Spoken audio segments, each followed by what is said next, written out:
Sudah tepat sekali teman-teman, kalian mengklik video ini. Durasinya tidak sampai 11 menit. Ilmu yang saya berikan dari pecatur dunia, pasti kalian kenal ataupun pernah mendengar nama ini. Rashid Nesmedinov, rajanya untuk langkah taktikal.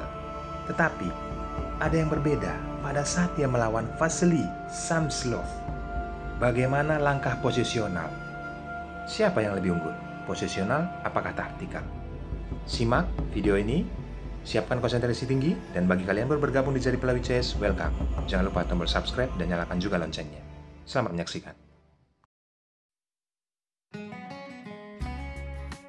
Vasily Samsonov memegang buah putih. Dia memulai dengan pion C4. Pembukaan Inggris terlihat di papan, teman-teman. Kenapa saya bilang Rashid Nesmedinov adalah pemain taktikal? Awal langkah dia memulai dengan pion G6 sudah membuat bingung lawannya. Bisa terjadi kemungkinan draft defense, King's Indian, ataupun Brunfield defense yang bisa dilakukannya. Di sini, Vasily Samsonov memainkan ataupun mengaktifkan kuda, langkah rumusan untuk pembukaan Inggris. Balasan dari hitam, Gajah Piancento. Pion D4 dan hitam pion D6.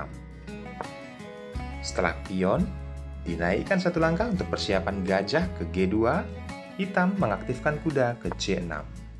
Sambutan putih, kuda ke F3. Hitam langsung mengancamnya dengan gajah. Bagaimana Vasily Samsonov menciptakan langkah posisional, mengeluarkan gajah ke G2? Apabila dipukul dengan gajah, maka ini kesalahan bagi hitam. Gajah akan pukul gajah. Dan apabila gajah pukul pion, jelas teman-teman ini blunder. Karena putih akan pukul kuda, tempo skak, satu perwira akan didapatkan untuk putih. Mungkin teman-teman berpikir juga, tidak pukul pion dengan gajah, tetapi bisa dengan kuda. Inilah yang akan terjadi teman-teman. Putih akan pukul pion, mengancam posisi benteng. Benteng menempatkan diri jelas ke B8 sekaligus mengancam posisi gajah.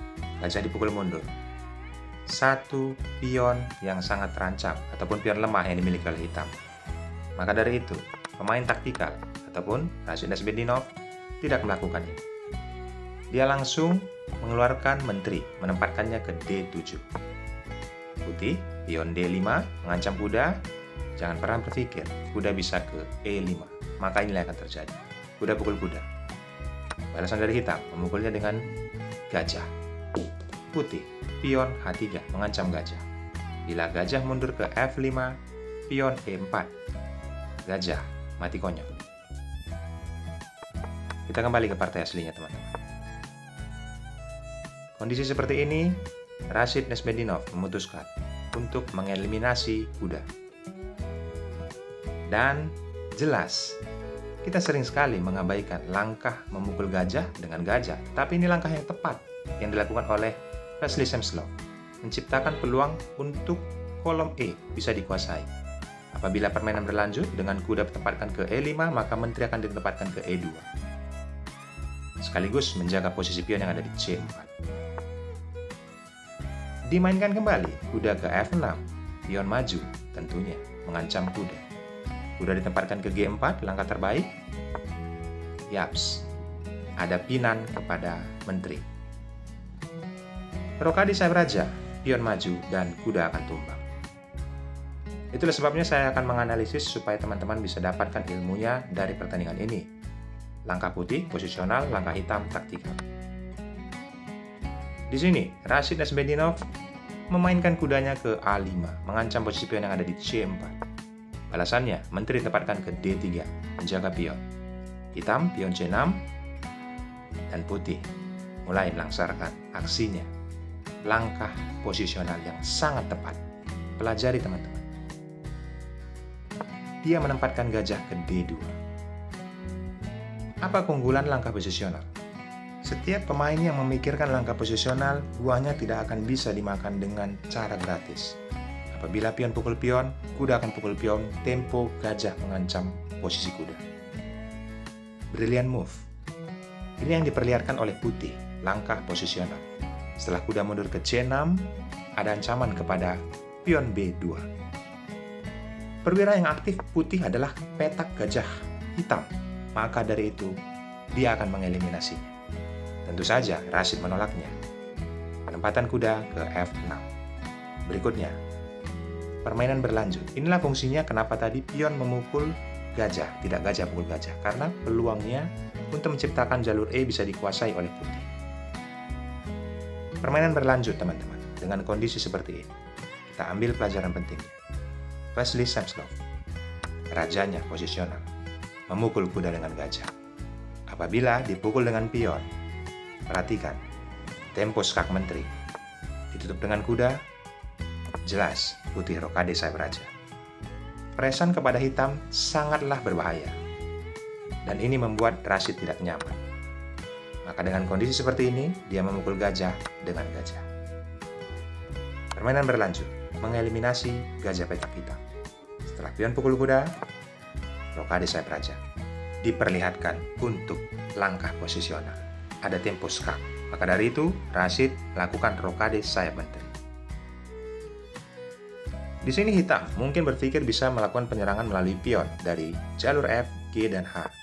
Tetapi setelah menteri ke C3 mengancam posisi pion yang ada di F6, sekaligus juga ada shadowing kepada raja hitam.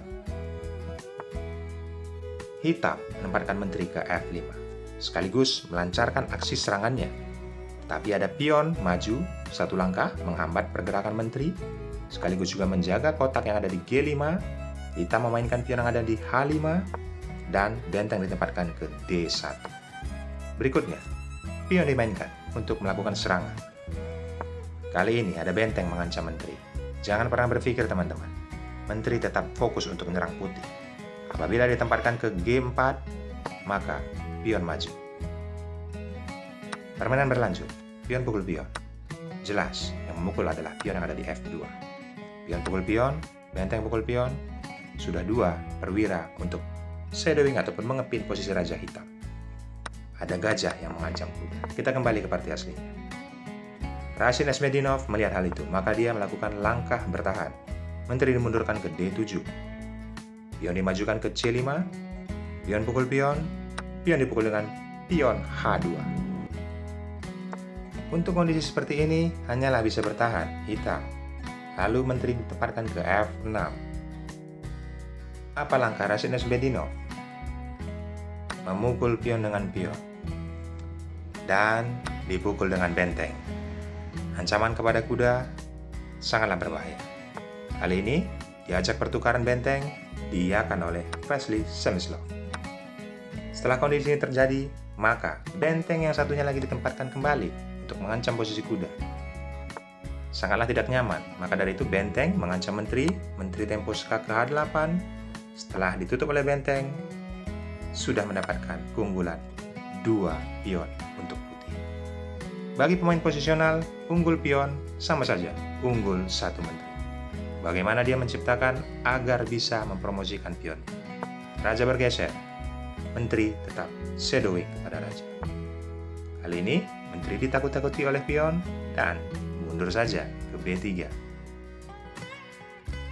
Rashid belum menyerah, penempatan benteng ke D6, lalu mengeliminasi kuda. Tidak bisa dipukul dengan pion, teman-teman. Kali ini dipukul dengan benteng, mengajak pertukaran, disambut kembali. Setelah pion dipukul oleh menteri, Rashid Nesmedinov menyerah. Apabila dilanjutkan dengan kondisi seperti ini, saya bisa jalankan. Anggap saja ini permainan ataupun hanya menunjukkan bahwasanya putih pasti menang. Ambil pelajaran pentingnya, saya sudah menganalisis jalannya pertandingan sesederhana mungkin untuk kalian dapatkan ilmunya. Bagaimana putih melakukan langkah posisional dan hitam melakukan langkah taktikal. Untuk itu, selalu dukung channel ini. Ucapan terima kasih dari kalian. Jari Pelawit Chess hanya meminta subscribe dan nyalakan loncengnya. Akhir kata saya ucapkan thanks and God bless. Bye-bye.